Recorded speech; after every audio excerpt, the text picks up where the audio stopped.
Okay. Good morning again, everyone. I've been talking and I didn't realize you guys are in the waiting room. So anyway, next time what I'm going to do is I'm going to put you in waiting room instead of just floating right there. I'm still trying to get the hang of the new features of Zoom. But anyway, to those of you who just joined me, I want to make sure that you hear me. Can you hear me? Christine, Shauna, my Shauna, can you hear me? Okay, perfect. So our topic today is nervous system, but like what I said, this is not the first time you're going to be hearing about nervous system because you have audio lectures that I assigned to you to listen to. These are my lectures from previous classes.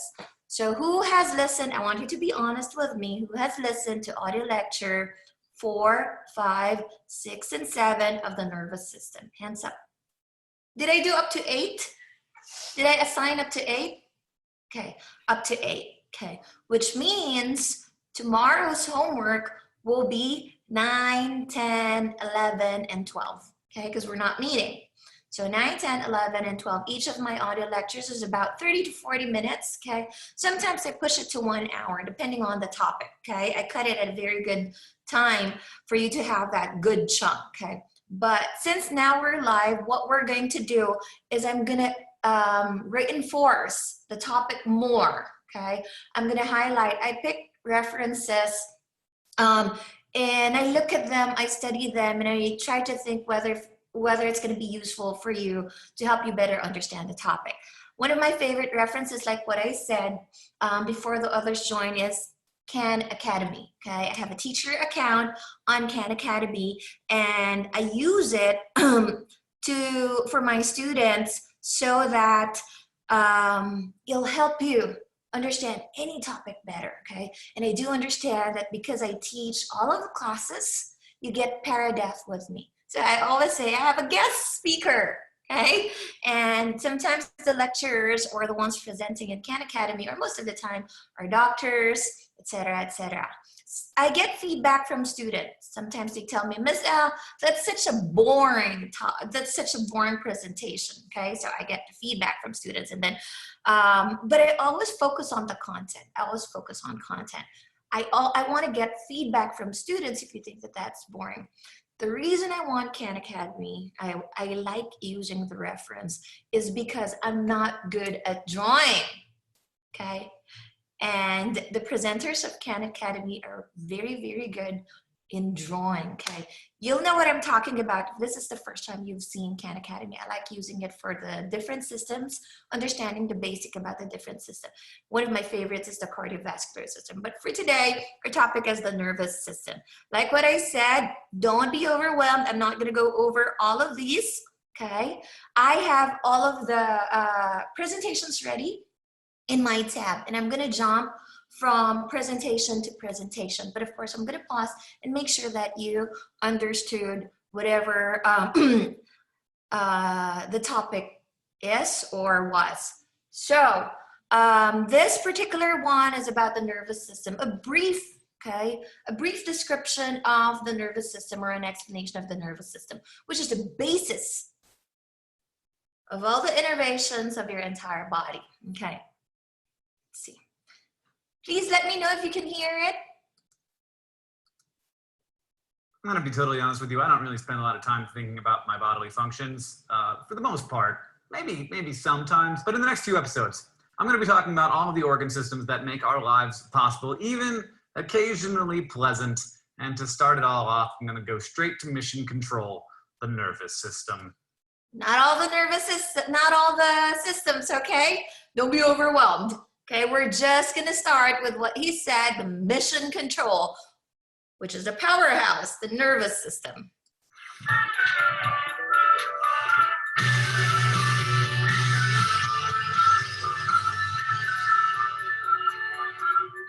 Pretty much every single animal, except for some really simple ones, have nervous systems, which is great because it's what lets things do things, like have behaviors.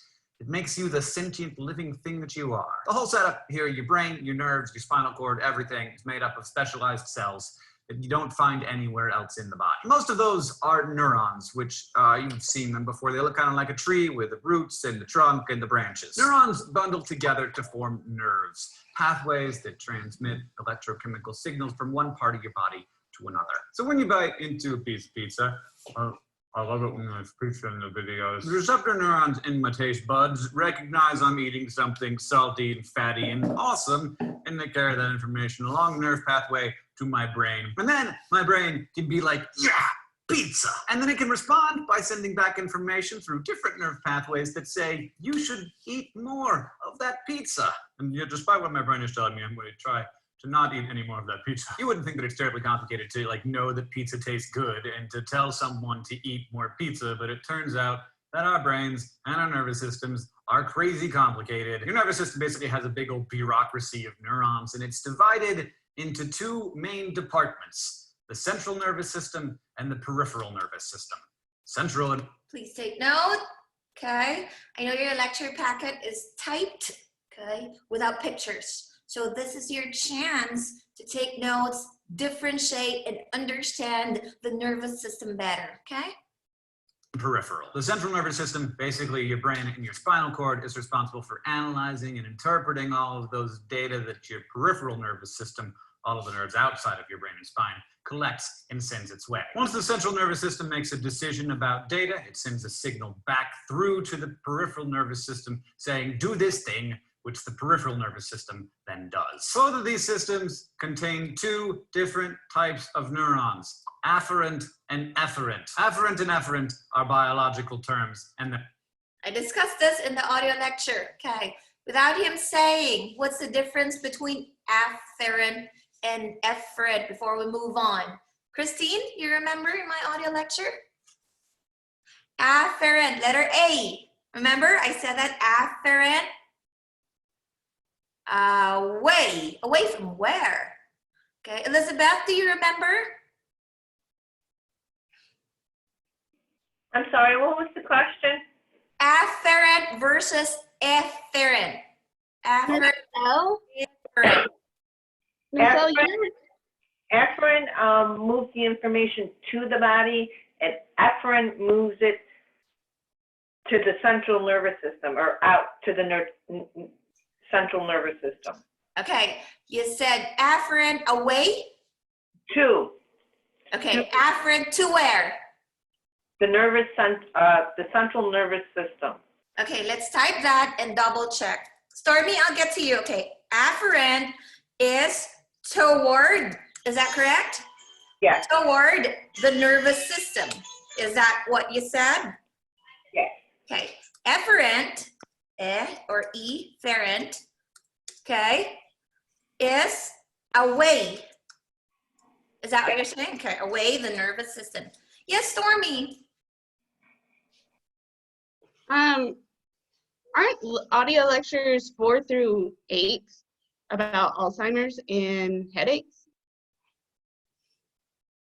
So it didn't go over, so we're not starting at the beginning of the... Oh, okay, so was it arranged like that right away on Alzheimer's? Yeah. Okay, so I'll go back and check that one and find that 1 to 3, okay, which is the basis, which is good. Okay, so Elizabeth, where'd you get that afferent and the efferent? It's from your career prep class, or did you jump audio lectures? I jumped a couple of audio lectures and I was looking at my notes. Okay, so I will double check. Were the topics jumbled? Remember, your lecture packet and your audio lectures are tied together, but they're not by the page, okay? Right. So when I do my lecture, I start off with a topic that I think would be the foundation, and then I branch out from that, okay? So thank you, Stormy, for letting me know that audio number 4 starts off with Alzheimer's. Yep. Okay, so I'll look into that, but this is good that you mentioned it. One, because there might be a glitch, there might be hidden files in my folder, okay, that I didn't know about or that I forgot that I hid, okay? And this is good because we're starting off with the basics. by understanding the nervous system. What a coincidence, okay? How did I know? I actually didn't know that I have given you access to Alzheimer's right away, okay? So this is very good, which is, time to take notes, okay? This is first page of your lecture packet, and the next page is like page 1 to, I'd say, about page 5, okay? Yeah, Shauna said that's weird because she started off with Alzheimer's too. No worries now, because now here's the foundation of the nervous system. Okay, let's start. Let's continue. Elizabeth said afferent is toward the nervous system, meaning toward the brain and the spinal cord, okay? Efferent is away the nervous system, away the brain and away the spinal cord, okay? When you say toward the nervous system, it's from the body to the brain and the spinal cord, right? So that's your afferent according to Elizabeth. We'll double check, okay? Efferent or efferent would be away from the brain and the spinal cord, going to the body. Let's see.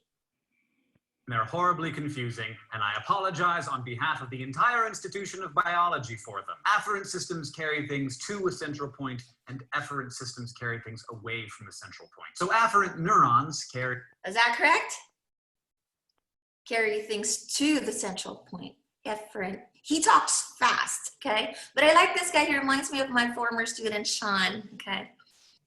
Information to the brain and spinal cord for analysis. In the peripheral nervous system, afferent neurons are called sensory neurons, and they're activated by external stimuli, like the complex and glorious flavor of pizza, and then they convert those data into a signal for the central nervous system to process. The central nervous system has afferent neurons too, and there they bring information into special parts of the brain, like the part of the brain that goes salty. Efferent neurons carry information out of the center.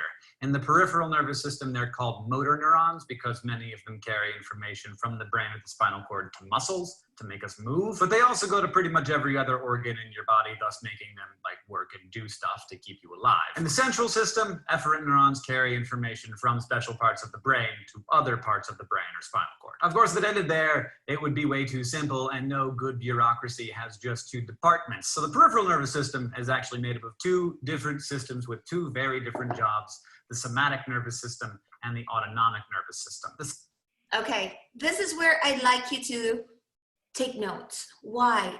I like doing that. The branches, okay, the trees, the diagrams. When I used to be a student, I'd always make this, okay? Because it's easier. I don't have to read the text as a sentence, as a paragraph. I make all these diagrams on my notebook, okay? So when I look at it, I already know peripheral nervous system is the efferent or the efferent and the afferent, okay? And then the efferent is the somatic and the autonomic nervous system. Let's continue. Somatic nervous system and the autonomic nervous system. The somatic system controls all the stuff you think about doing, like all the information coming through your senses and the movement of your body that it makes when you want it to make movements. So here's something interesting. Since we're totally in love with our brains as sort of the center of all being of ourselves, we think that all the information about everything going on in our bodies goes to our brains for some kind of decision. Not so. Sometimes, like when we touch a hot stove, the afferent neurons carry the signal hot to the central nervous system, but that information doesn't even ever get to the brain. The spinal cord actually makes that decision before it gets to the brain, sends a message directly back to the muscles saying, get your hand off the freaking stove. This bit of fancy nerve work lets the spinal. Okay, let's do that. This is always my example. Did you hear this in the audio lecture, Elizabeth? Okay, so you didn't know that somebody used the stove. You accidentally put your hand on it, okay? So there's danger, danger, danger. Okay, you accidentally put your hand on it and it's hot, okay, you weren't aware. So let's identify which is the afferent and the efferent. Since Elizabeth, you were right that the afferent is toward the brain and the spinal cord. Efferent or efferent is away from the brain and the spinal cord. This happens fast, split second, remember? So this is the stove, okay? Which part is the afferent? Which part is the efferent? Stove is hot, accidentally put my hand on it. Putting your hand on the stove would be the afferent, and removing your hand from the stove would be the efferent. Okay, let's analyze that, everyone, okay? So she said, putting the hand on the stove is afferent, okay? Sensed, the hand sensed burning, danger, okay? Toward the nervous system, the body felt it, sent the signal to the brain, hey, there's danger. Hey, you're burning. She said that's afferent, okay? Taking the hand off of it is efferent. The brain sending the signal to the body saying, hey, there's danger. Put your hand or take your hand off of the danger. Who said that's correct? Because it happens so fast. It happens so fast, okay? Who said that's correct? Raise your hand. Afferent, you touched the stove. The body felt it, sends a signal to the brain saying, hey, there's danger. Brain responds real fast. Brain said, hey, there's danger. Take your hand off of the stove. Who said that's correct? Afferent, efferent, afferent, efferent. Who says it's correct? Hands up. Hands up or thumbs up. It is correct, okay? It is correct. Good job, Elizabeth. At what point of the audio lecture are you at? I think I'm on like 9 or 10. Okay, that's good. So did you hear me talk about the same exact example? Yes, I did. The stove, I was asking the students, which is which? Because it happened so fast. The signal happened so fast. Okay, let's continue. Are you catching on at this point? Everyone? Is it clear? Yes? Okay. Spinal cord make decisions rather than the brain, and it's called the reflex loop. So the other branch of the peripheral nervous system, the autonomic system, carries signals from the central nervous system that drive all of the things that your body does without thinking about them. Your heartbeat, your digestion, breathing, saliva production, all of your organ functions. But we're not done yet here. We need to go deeper. The autonomic nervous system has two divisions of its own, the sympathetic and the parasympathetic. And the jobs that these two perform aren't just different, they're completely opposite. Very important topic. I talked about this a lot, over and over and over, because this is part of basic pharmacology. That's why I wanted to go over this. Sympathetic versus parasympathetic. Who is on that part of the audio lecture? What did I say? How do you remember sympathetic? Stormy, are you there on the audio lecture part? No, but isn't sympathetic the fight, flight, and oh my gosh. Okay, most people will say fight and fright, okay? I always include the flight. Fight, fright, and flight. So you have to think what happens during a fight. What you have to think, what happens when you're up in the air on a flight or when you're paragliding, okay? What happens when you're frightened? Let's think about it. So that's your sympathetic. And another term for sympathetic is what? Adrenergic. Adrenaline, because there's a rush of adrenaline.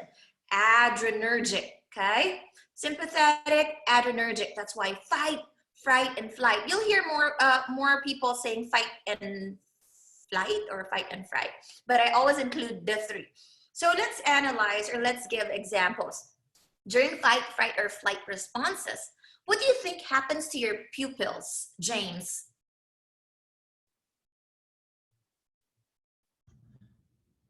Don't they, I forgot the term. They get wider, right, or smaller? They dilate. Yeah. They dilate, okay? They dilate, which reminds me, to this day, I can picture the book that I bought.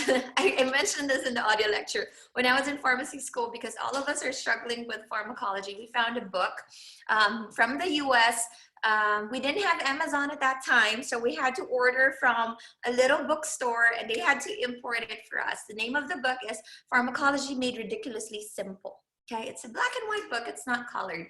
And then there's a caricature on the book. And because it's fight, fright, and flight, sympathetic, okay, the picture of the boy has spiky hair, frightened, okay. The eyes are big, okay. The eyes are big, okay, and sweating, okay. Fight, fright, flight. Okay, and then if I'm in a classroom, I would draw the picture of the parasympathetic, which I'll be talking about next. Parasympathetic, okay, is your, another term is cholinergic, C-H-O-L-I-N-E-R-G-I-C. This is your rest and digest, okay. But before I go to the rest and digest, let's go back talking about more examples. So dilated pupils. Christine, what do you think happens to our heart rate during sympathetic response or adrenergic response? Heart rate is?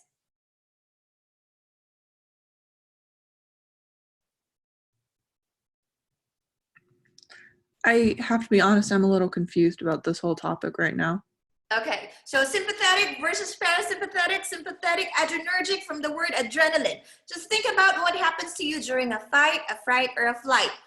My Shauna, what happens to your heart rate when you're on a fight, fright, or flight response? When you're scared, what do you think happens to your heart rate? Elevated. Elevated, increased heart rate. Dilated pupils, increased heart rate. Okay, so are you catching on? And then parasympathetic is your cholinergic. I said rest and digest responses. So I remember that book, Pharmacology Made Ridiculously Simple.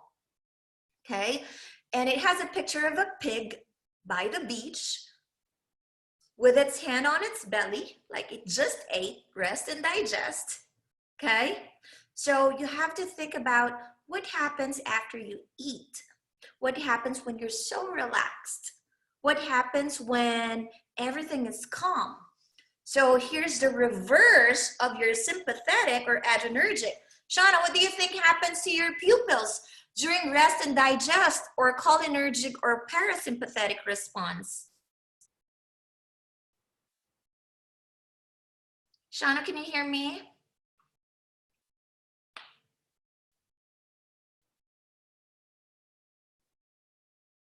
Stormy, what do you think happens during rest and digest? What happens to your pupils? If it's dilated in sympathetic, what happens during parasympathetic? Rana sent answer in the chat box. She said it goes back to normal. It goes back to normal. Okay, so it's constricted. Dilated for sympathetic, constricted. What do you think happens in heart rate, to your heart rate? Stormy. It lowers, it goes back. It lowers or it's normal. Okay, you see the differences? Okay, let's hear it from him. And frankly, they're always vying for control of the body in some kind of nervous system cage match. The sympathetic division is responsible for, like, freaking out. You've probably heard this talked about as the fight or flight response. In other words, stress. But stress isn't all bad. It's what saves our lives when we're being chased by saber-toothed tigers, right? The sympathetic system prepares our body for action by increasing the heart rate and the blood pressure, enhancing our sense of smell, dilating the pupils, activating our adrenal cortex to make adrenaline, shutting down blood supply to our digestive and reproductive system so that there'll be more blood available for our lungs and our muscles when we have to, like, run. And even though you're not in a constant state of panic, at least I hope not, I kind of am, that system is running all the time, every day. But right next to it is the parasympathetic. To hear your brain, your nerves, your spinal cord, everything. Where was I?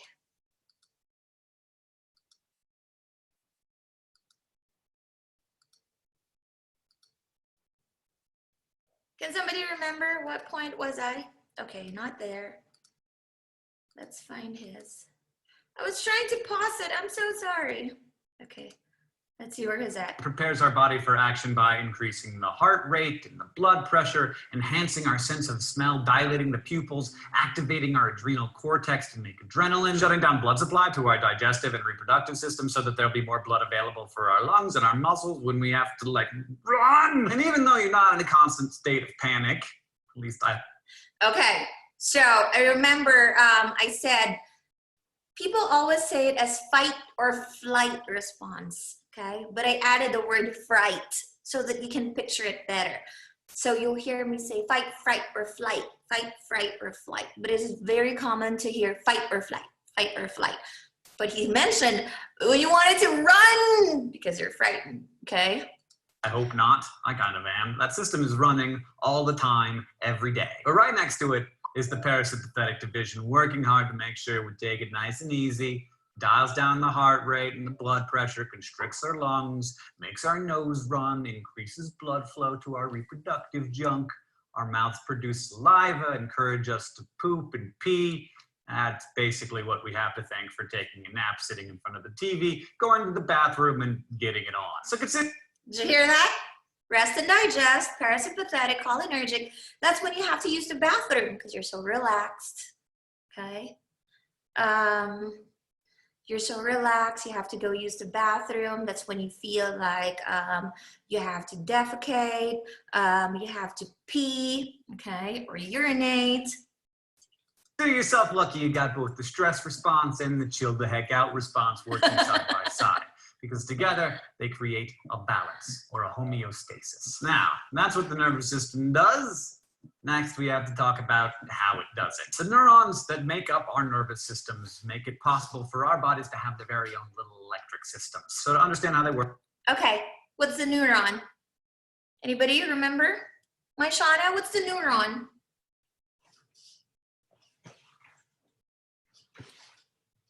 The cells in the brain? The cells in the brain. It conducts what? Elizabeth? He just mentioned it. I don't know. It conducts, he said. You have to understand their anatomy. Like I've said before, a typical neuron has branches like a tree. These are called dendrites, and they receive information from other neurons. Neurons also have a single axon, the trunk of the tree, which is branched at the end and transmits signals to other neurons. The axon is also covered in a fatty material called myelin, which acts as insulation. But the myelin sheath isn't continuous. There are these little bits of exposed neuron along the axon, which have the sweetest names in this whole episode.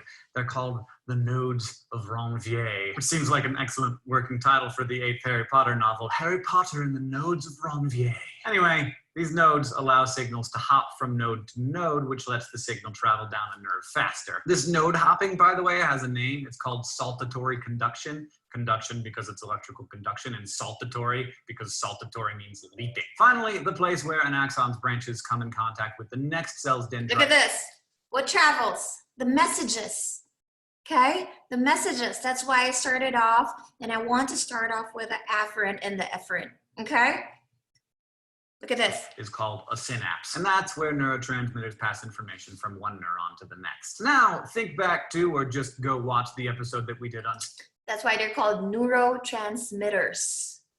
Okay, neurotransmitters. Cell membranes, where we talked about how materials travel down concentration gradients. Well, in much the same way, all of the neurons in your body have a membrane potential, a difference in voltage or electrical charge between the inside and the outside of the membrane. You might also remember that this buildup of voltage is handled in part by a sexy little protein called the sodium-potassium pump. Basically, the pump creates a voltage differential like charging a battery by moving 3 positively charged sodium ions out for every 2 potassium ions it lets in, creating a net negative charge inside the cell relative to the outside. When a neuron is inactive, this is called its resting potential, and its voltage is about -70 millivolts. But in addition to the pumps, neurons also have ion channels. These are proteins that straddle the membrane, but they're a lot simpler and don't need ATP to power them. Each cell can have more than 300 different kinds of ion channels, each tailored to accept a specific ion. Now don't zone out here, because all of this stuff is gonna come into play when a neuron becomes active. This happens when an input or stimulus creates a change in the neuron that eventually reaches the axon, creating what's called an action potential. A There you go. event where the electrical potential of the cell rapidly rises and falls. When an action potential begins, like when a molecule of sugar touches one of my sweet taste buds, some ion channels open and let those positive sodium ions rush in so that the inside starts to become less negative. With enough. I want you to understand this because this is important not only in pharmacology, But once you get to your IV part, you will understand why do we have to have all those sodium and potassium in our IV bag? What does it do to the body? Okay, this answers that question.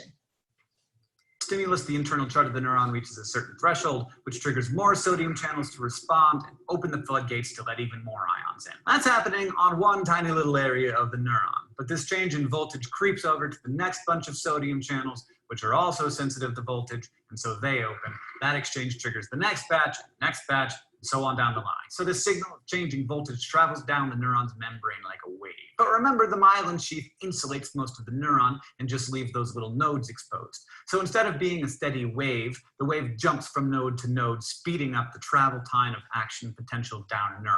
That's your saltatory conduction at work. When the wave reaches the end of the neuron, it triggers a release of neurotransmitters from the neuron through exocytosis, and those neurotransmitters then float across the synapse to the next neuron, where they trigger another action potential over there. Did you see how it fires? Okay, transfer from one to another. What do you think happened to those who lose it? What do you think happens to those who lose it? Like that guy who went to the theater and started shooting everyone at that Batman movie. What do you think happened inside? James, you have an idea? Seeing that, seeing those fires, those firings.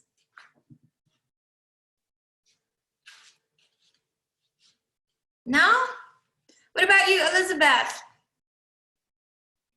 I think he wasn't getting the message. Somewhere along the nerve path, there was a broken pathway or a broken channel. Possibly. Or it could be possibly firing too much. Okay? So those fires like that, it became, okay? Especially if you have a specific problem there and you're not on medication to normalize things, okay?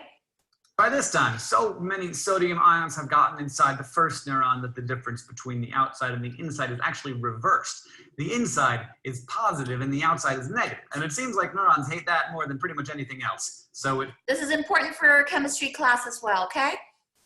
fixes itself. The sodium channels close and the potassium channels open up. The positive potassium ions rush down both the concentration and electrochemical gradients to get the heck out of the cell. That brings the charge inside the cell back down to negative on the inside and positive on the outside. Notice though, that now the sodium is on the inside of the cell and the potassium is on the outside. They're in the opposite places of where they started, so the sodium-potassium pumps get back to work, burn up some ATP to pump the sodium back out and the potassium back in, and whew, things. Remember, I always tell you, sodium, where there's water, there's salt.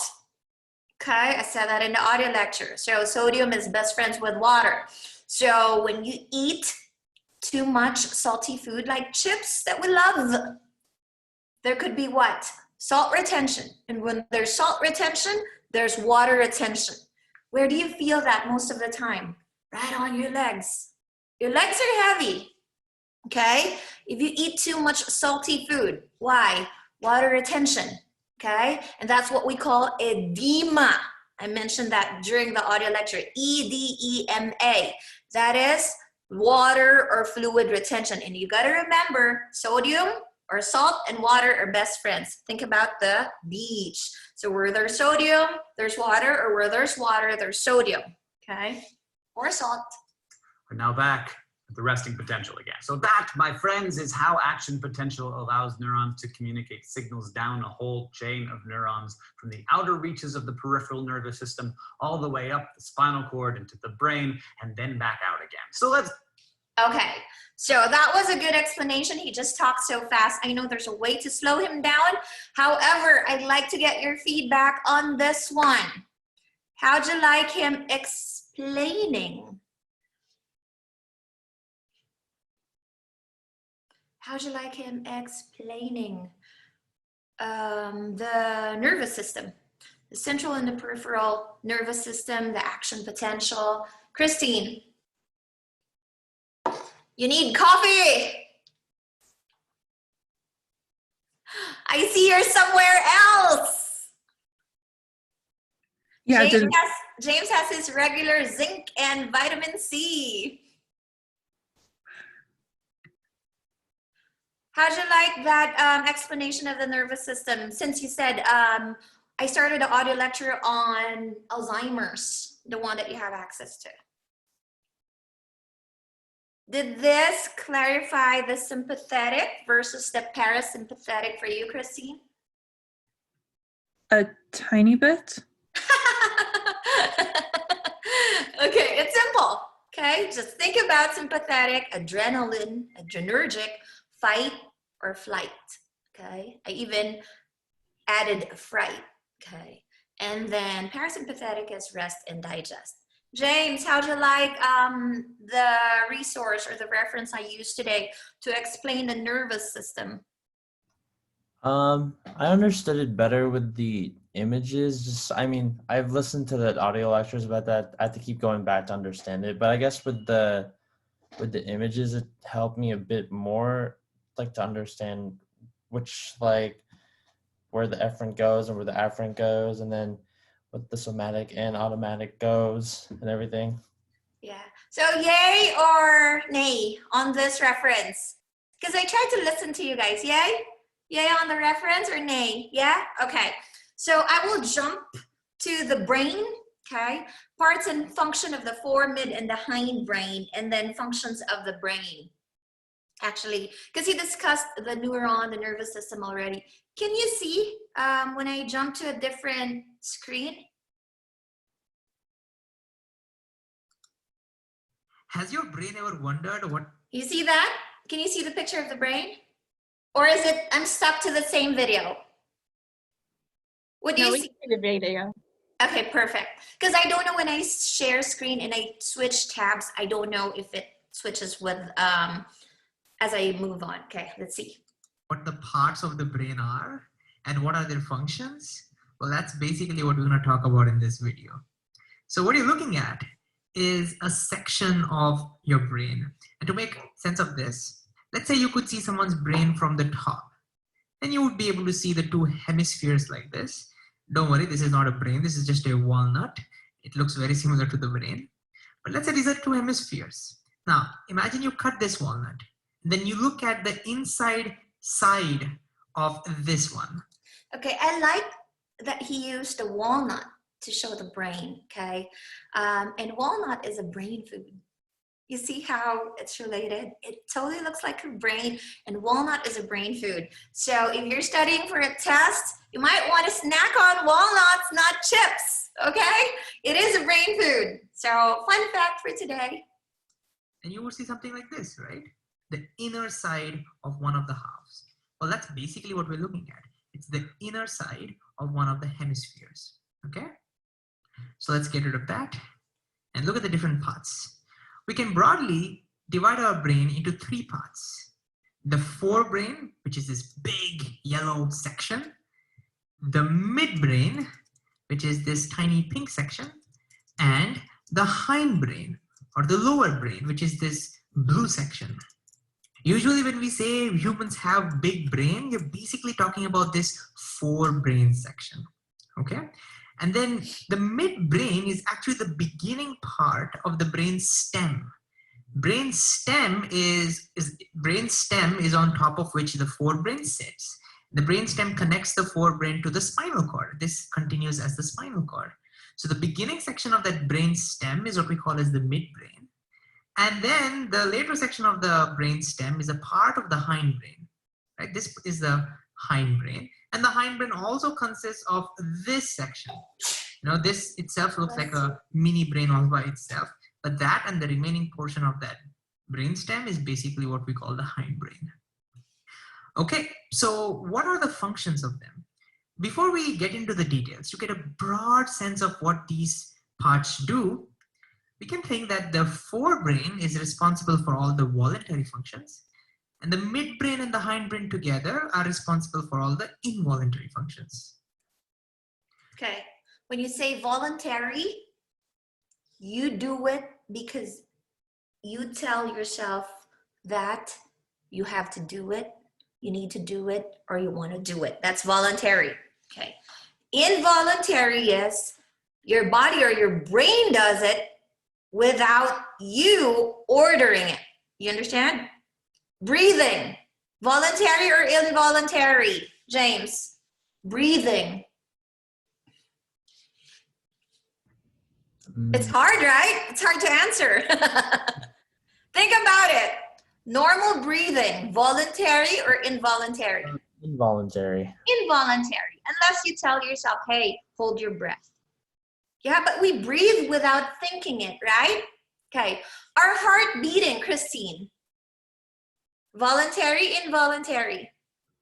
Involuntary? Involuntary. Do we tell our heart, hey, stop beating? Hey, beat now, okay? Maybe when you're in love, you wanted to tell your heart to stop beating sometimes when you're too crazy in love. But no, it doesn't work like that. Anatomy and physiology-wise, we cannot control our heart breathing. I always throw those because I have younger and younger and younger students as time passes by, so I tease them like that. But anyway, so involuntary for our heart beating. Sweating, Stormy. Voluntary, involuntary? Involuntary? Involuntary. You can't tell your body, hey, stop sweating. Okay? I don't sweat very much. Even if I run on the treadmill, that is a problem. I'd like to sweat more, okay? A little bit more, because sweat, you excrete some of the toxins in your body by doing that too. So I really have to go to a sauna to sweat it out, okay? I'd run and run, very little will I have sweat, because that's involuntary, okay? So involuntary. Elizabeth, can you think of something that's involuntary that I haven't mentioned?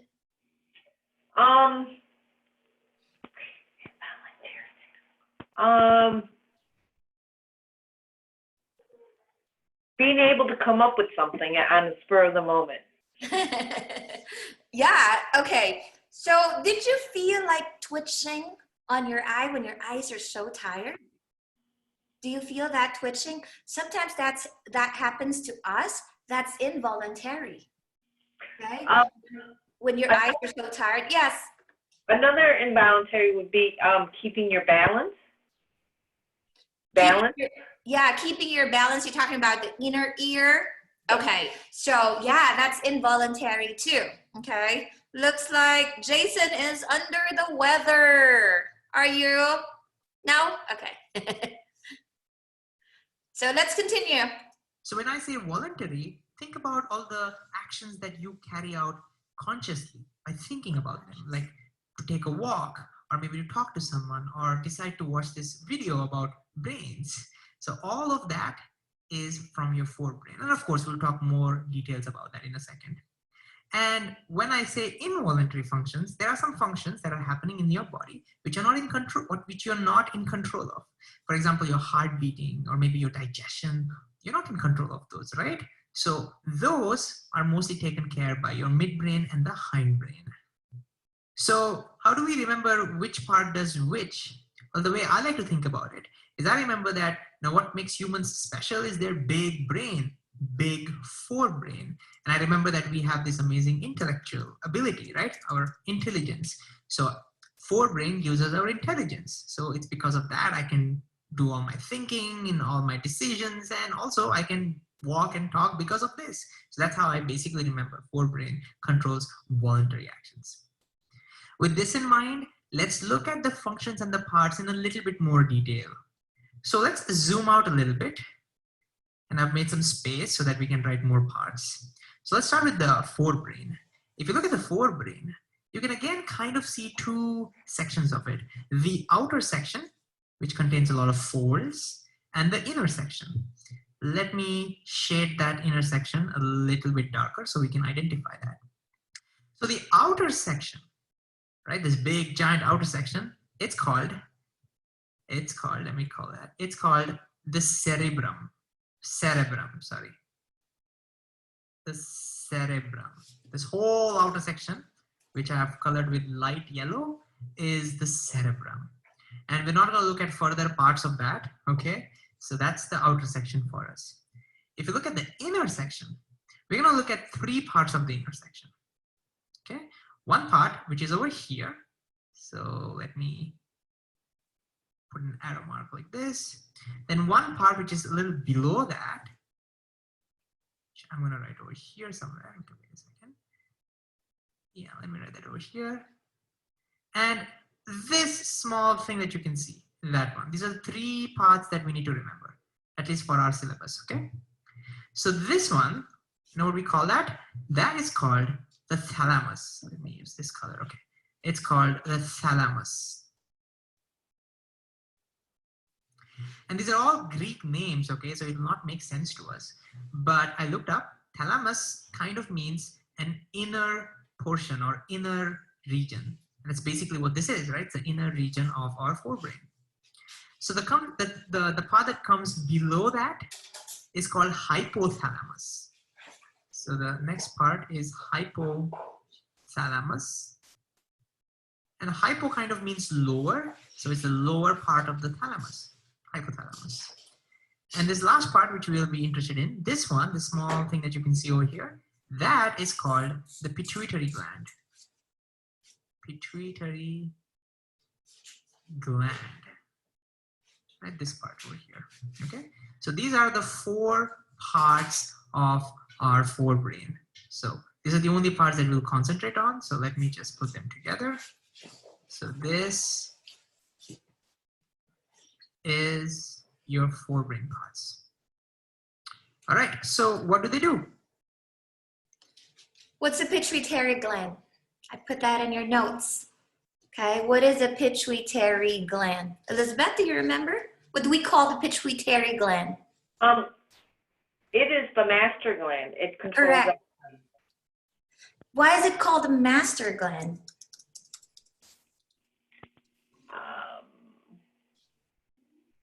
Because it controls all your involuntary functions.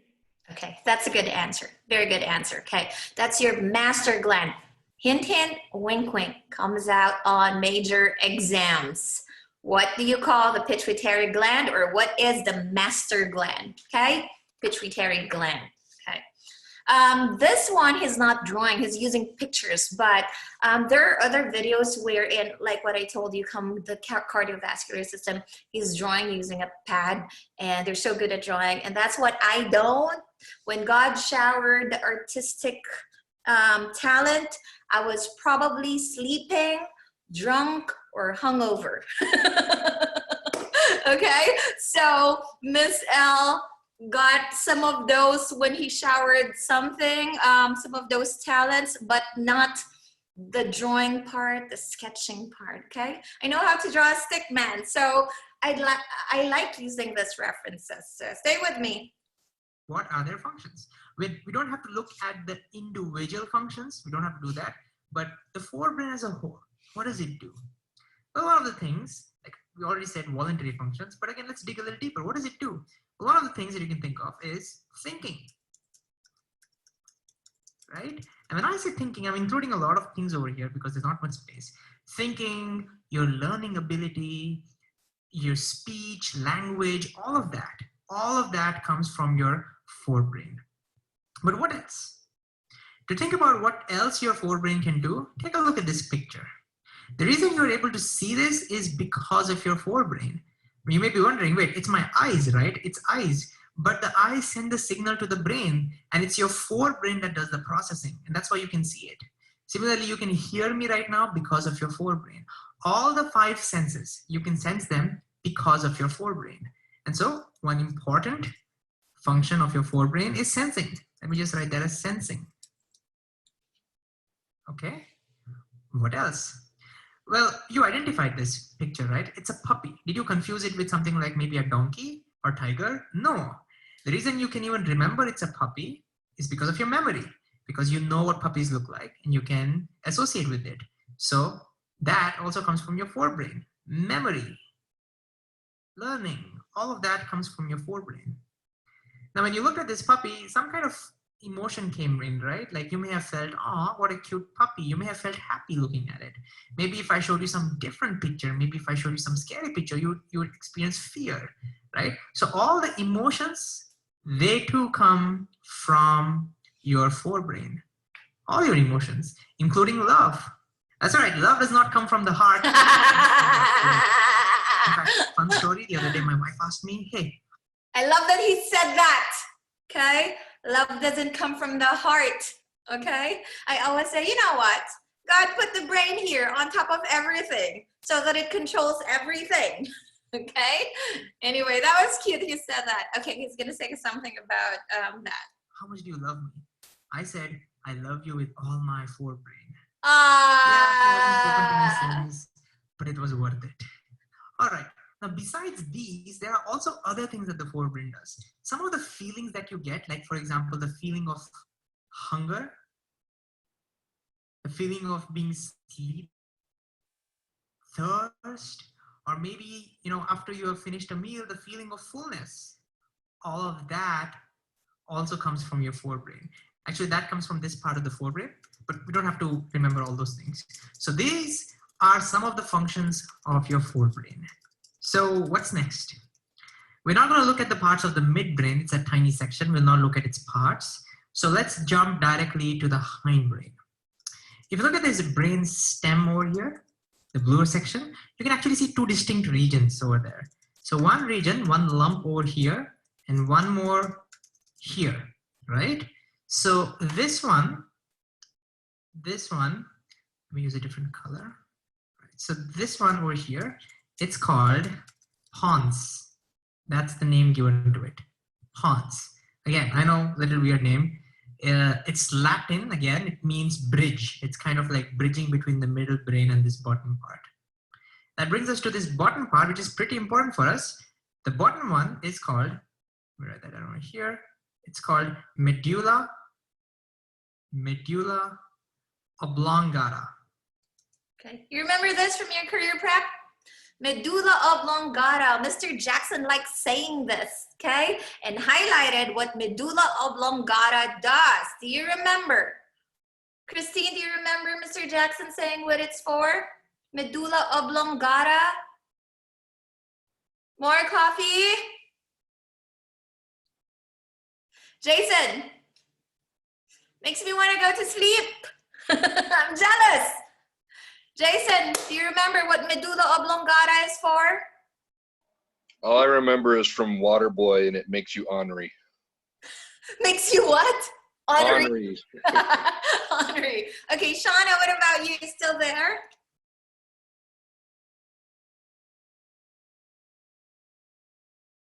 My Shauna, do you remember from Mr. Jackson's class? What's the medulla oblongata for?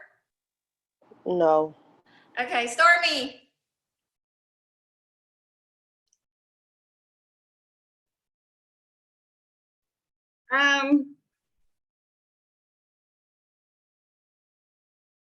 Is it okay? I'm gonna cheat here. Responsible for It's in my notes too. It's in my lecture packet too. It's in bold.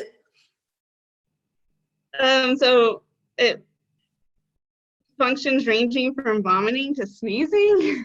Okay, so it has something to do with your what? You said nausea and vomiting of sorts, right? It is correct. Yeah. It has something to do with nausea and vomiting, correct? That's a good answer. Okay, let's listen. Okay, we're going to look at its functions separately. And then you can look at this big region. Let's make it dark so we can see that. Hint, hint, wink, wink, the medulla oblongata will come up on your test. Okay, that's why I'm asking. So this region, which kind of looks like a brain on its own, is called cerebellum. Do not confuse that with cerebrum. Cerebrum is the biggest part of our brain. Cerebellum, that's the name given to this. So these three regions are going to be the part of our hindbrain. These are hindbrain. And since we're not going to look at the parts of the midbrain, this is it. This is all the parts that we need to remember. So again, what are the functions of the hindbrain? We already saw it's involuntary, but let's look at the individual one. Let's look at medulla oblongata and the cerebellum. These two are important for us. So what does the medulla oblongata do? Well, again, it controls most of the life-giving involuntary processes. Okay, so we'll say life-giving involuntary processes. I'll just write involve, okay? Involuntary processes. That means these are the most essential for life, like your heart beating, your breathing, digestion, all of those essential things are taken care of by your medulla oblongata. Along with that, it also controls some of your reflexes. Now, if you've studied about reflexes, There you go. Okay. Stormy mentioned nausea and vomiting. That's where the reflexes, that's tied to your reflexes. But let's not forget how important the medulla oblongata is, because it's the life-giving, the essential, okay? The essential, involuntary, like the breathing, he said, okay? Your heart beating. before, you may be wondering, hey, isn't that controlled by your spinal cord? Yes, some of them are controlled by the spinal cord, but some of the reflexes, like your sneezing, coughing, those are controlled by your medulla oblongata, all right?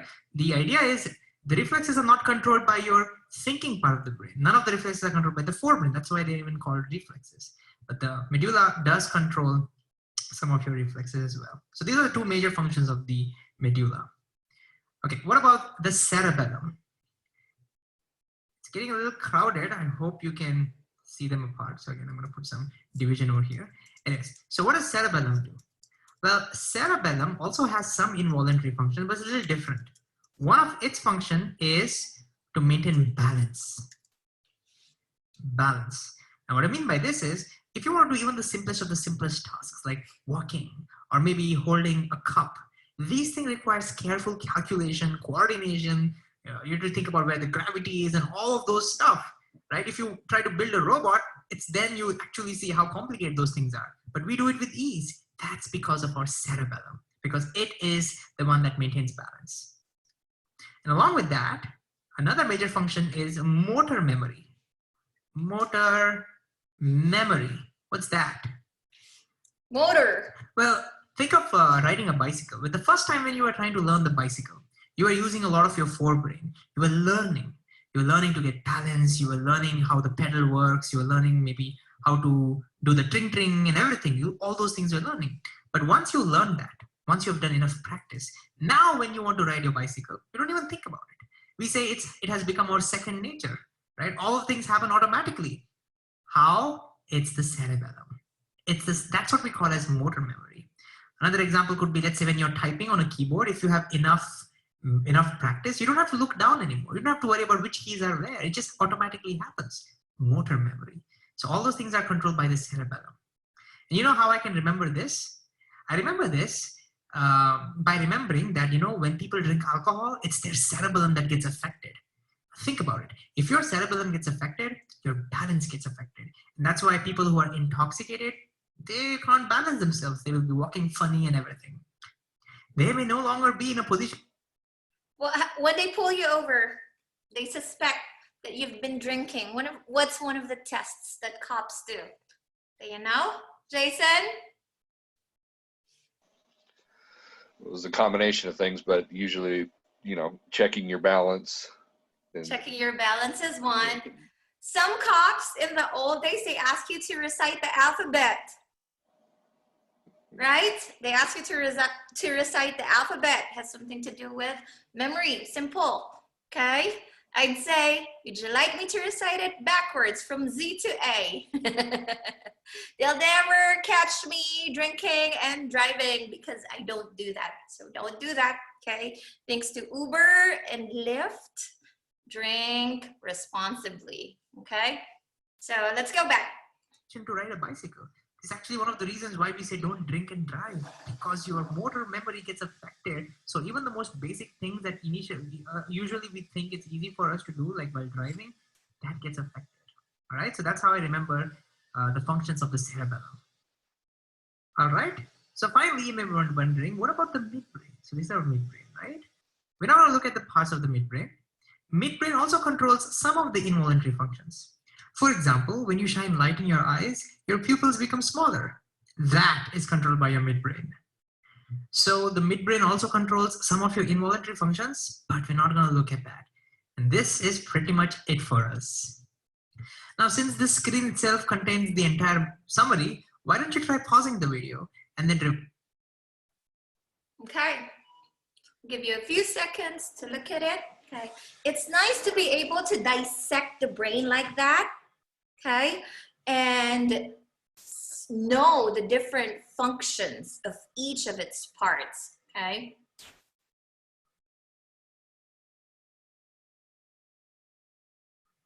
Okay, let's try this, okay, before I let you go for a quick break.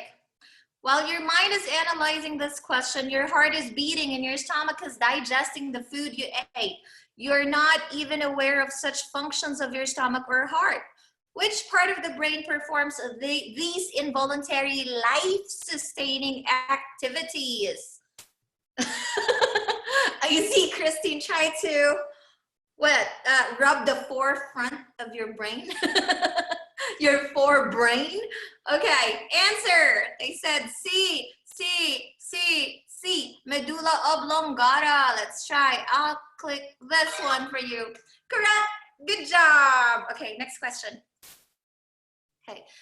The peripheral nervous system carries information to touch, smell, sound to the central nervous system, where this information is processed to derive meaning and make a decision. Which of the following are components of the peripheral nervous system? Peripheral, remember, we have the autonomic, central nervous system, the peripheral nervous system. Carries information of touch, smell, sound. Answer, and I'll choose it for you. Jason, you missed this part. I'd like to test how much you've retained in your brain.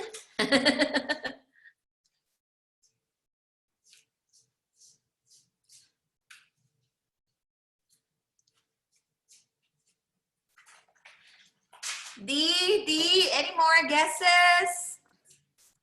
D, let's see if it's D. What was the answer? Check. Try again, which means it's not D. Okay, Stormy said A. Let's try A.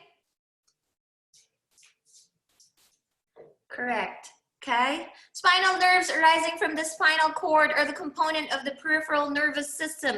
They carry information to and from the spinal cord. Remember? Okay. So the nervous system, the central nervous system is composed of the brain and the spinal cord. Okay. Next one. Did I check that one? Move on. Okay. A drunk person often loses balance as he walks. This happens because alcohol also affects the part of the brain that controls body balance. This is the last topic. Which part of the brain controls body balance? Stormy's fast. You remember this. Cerebellum. Good work. Okay. Last one. Okay. Identify the color of the three objects around you. Now think about the process through which you were able to do this.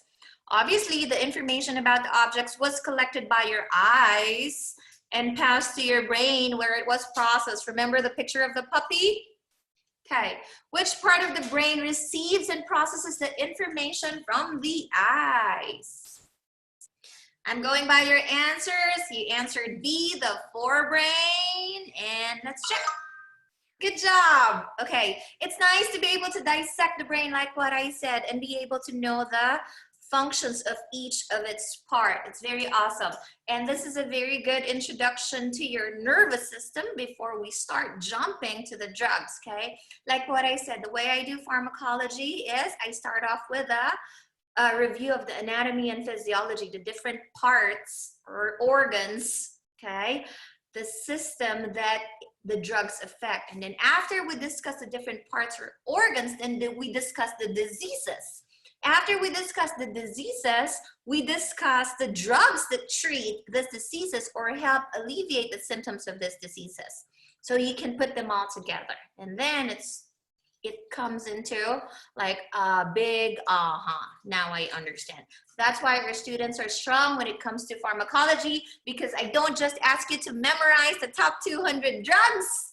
We actually discuss and explain the different parts of the body that these drugs affect and the diseases, okay? So real quick, how'd you like the references today? Elizabeth, 1 to 5. The first one, I thought he talked too fast, so I'd give him a 3.5. Okay. The brain segment was very good. I like seeing the pictures and the diagram, so I'd give him a 5. Okay, so it's good to learn that. I really think that the first presenter speaks fast, but my son taught me that you can slow down videos by clicking on the setting and doing a 0.75 times or a 0.5 times. So next time I'm going to do that. Or if you want to review that, go back to that video, you can do that too. James, how'd you like our references today, the resources that I used today? Like what Elizabeth said, the first guy was kind of fat, so I would give him the same rating at 3.5 or like a 4, because I mean he kind of went back and explained things. And then with the last guy, again, like a 5 out of 5. He was very thorough, and especially with the divisions of each part of the brain. So yeah, okay. I like the first guy because he's more human. Okay, more human. The words, his language is more relaxed. Okay, and I think sometimes being too formal. I'm not saying there's something wrong with being too formal all the time, but sometimes being too formal, it doesn't get the message across. Okay, so him being just like a buddy with that aura, I think helps the student. Okay, Christine, how'd you like both presentations or resources? I thought they were good. Yeah, so what's your rating for the first and the second? Probably like a 3 and then a 5. Yeah, okay, so both, he's so fast, so next time we'll try to slow him down or slow down whatever video we're using.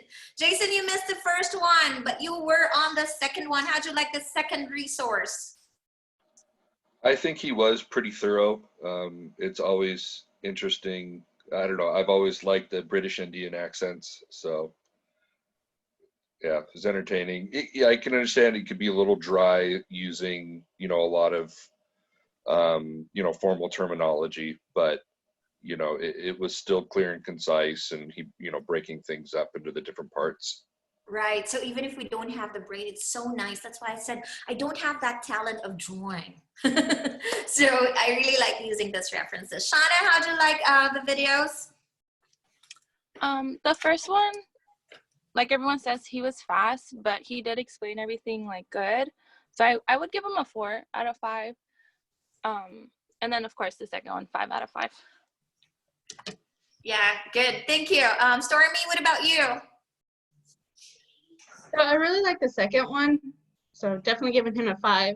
The first one, the only thing that I had an issue with on him is it kept on cutting his drawings really short and fast. So I preferred him to stay on the drawings. Therefore, Oh, do you think that's a connection problem? Because it didn't cut off on mine. I don't know. Yeah, it may be a connection, a streaming problem on your end, because it was fluid. It was flawless on mine as he was doing the drawings. What about you guys? Was the second one, did you guys have the same problem as Stormy's? No? Okay. So Stormy, it looks like a connection or a streaming problem on your end. How many people are on your internet right now? So that may be a reason. And you can always go back to the reference. What about you, my Shauna?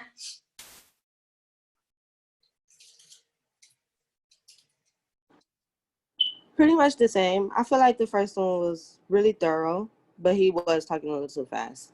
And then the second one, I enjoyed seeing the picture, the image in the label. Right, okay. I I like your feedback because I listen to you guys, okay? I know which references work for you, which ones to pick, what you like, just like how I ended up creating references for you, from ebooks to audio lectures to video lectures to an app, okay? So when I listen, I help you better, okay? It is important that you give me these feedback as well. Okay, so what we're gonna do next is math. I'm gonna send you on a quick break.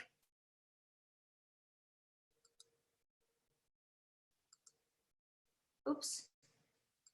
I'm gonna send you guys on a quick break. It's 11:17 on my clock. I'll count it as 11:20. Let's come back at 11:40, okay? Not 15, but that's 23 minutes to be exact, okay? Let's come back at 11:20 and do centimeters to inches worksheets and pounds to kilograms worksheets. You were assigned video lectures to watch. You should be past the conversion train, kilograms to grams, grams to milligrams, milligrams to micrograms. You should be past that. You should have started and you should be done watching the videos on days supply, quantity to be dispensed, and desired over half times quantity. I'd like you to remember that I put in worksheets in what folder? What day? What day folder did I put worksheets in, Elizabeth? Oh, I think it was on Thursday. It's today, I think. Is it today or Thursday? I can't remember, okay? I think it was Thursday. No, the new worksheets. I think it was Thursday because I went to the Wednesday, there weren't any worksheets. Then I went to Thursday and it said worksheets to do. I think it was Thursday. There are submission links to those worksheets. Okay? Do not forget, there are submission links to those worksheets. It's in the Wednesday folder, which is today. Okay? There's your kilograms to grams, grams to milligrams, milligrams to micrograms, and there's your grains to milligrams or milligrams to grains conversion. There's a blue link. There's two blue links that says kilograms to grams, grams to milligrams, micrograms, submission link, and grains to milligrams, submission link. If there is a submission link, you need to upload your answers. How are you gonna do this? Miss L, I don't have a printer. Miss L, I don't have a scanner. Okay, write your answers on a paper, show how you did the answers. If you don't have a printer, take a picture of that answer sheet that you have and then upload it. A picture is fine, but know that your phone, be it Samsung or Android or iPhone, has a scanning feature on it. Go to your Google Drive, okay, either on iPhone or Android phone, go to your Google Drive and then scan it, and then it will convert it into a document file. Another app that I use, if you don't have a scanner or a printer and you need to scan, an app that I've been using for the longest time, for years, is what you call Cam Scanner. Okay, Cam Scanner. It's usually preloaded if you have a T-Mobile account. Okay, it's like a teal, white, and black logo that has a CS on it. Okay, every time you create an account with an app or whatever software, always use your .edu email address. Okay, because it gives you more features, or it allows you to have the free account for a long time.